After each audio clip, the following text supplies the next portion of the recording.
ევროპული ოჯახის და შესაბამისად ჩვენი ადგილი არის ევროკავშირში და ევროატლანტიკურ სივრცეში. პრინციპში ამას დეკლარირებულად ემხრობა ქართული ოცნება და მისი მთავრობაც.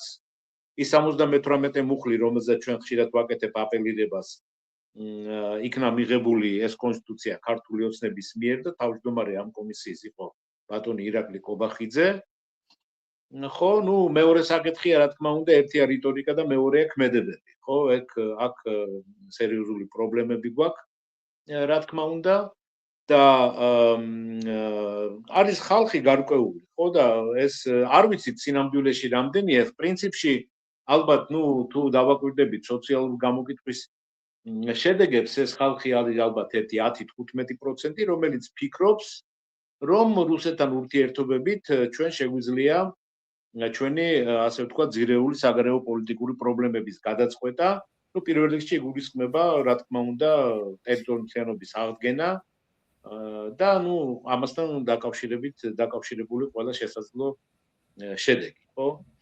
ეხლა იცით, ამაზე შეიძლება უსასრულოდ ბევრი ვილაპარაკოთ, მაგრამ მე მინდა ძალიან ერთი მკაფიო მაგალითი მოვიყვანო, რომელიც მე ვფიქრობ, კარგად დაანახებს ჩვენ მაყურებელს, თუ რაშია სინამდვილეში განსხვავება ევროპელების, ევროატლანტიკური სივრცის ქვეყნების და ერთის მხრივ და რუსეთის მეორეს მხრივ დამოკიდებულებაში საქართველოს მიმართ და ჩვენი პრობლემების მიმართ.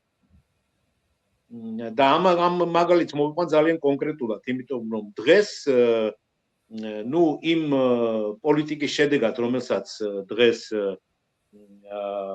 დღევანდელი საქართველოს ხელისუფლება ახორციელებს, ჩვენ უკიდურესად გაგვიუარესდა ურთიერთობები პირველ რიგში ევროკავშირთან, ასევე ამერიკის შეერთებულ შტატებთან, მაგრამ პირველ რიგში ევროკავშირთან და ამაზეც შეიძლება ჩვენ ვისაუბროთ მოგვიანებით, თუ რატომ არის ეს განსხვავება.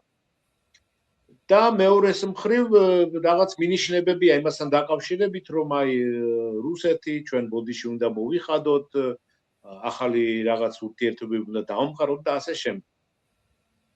ეხლა ძალიან მნიშვნელოვანია არა მხოლოდ ის, თუ როგორი დამოკიდებულება აქვს დღევანდელ ხელისუფლებას ამ ორი გლობალური ცენტრის მიმართ, არამედ ისიც, თუ რას პასუხობენ ამაზე, ამის თანამიდგომებზე, ერთის მხრივ ევროპელები და მეორეს მხრივ რუსეთი.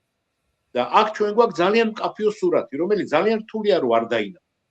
როგორი მაგალითად თეორიულადაც არ უნდა იყო მომხრე რუსეთთან ურთიერთობების განვითარების და როგორც არ უნდა ვთქვათ ნეგატიურად იყო განწყობილი ევროპის მიმართ, შენ თუ წაიკითხავ უბრალოდ იმ დოკუმენტებს,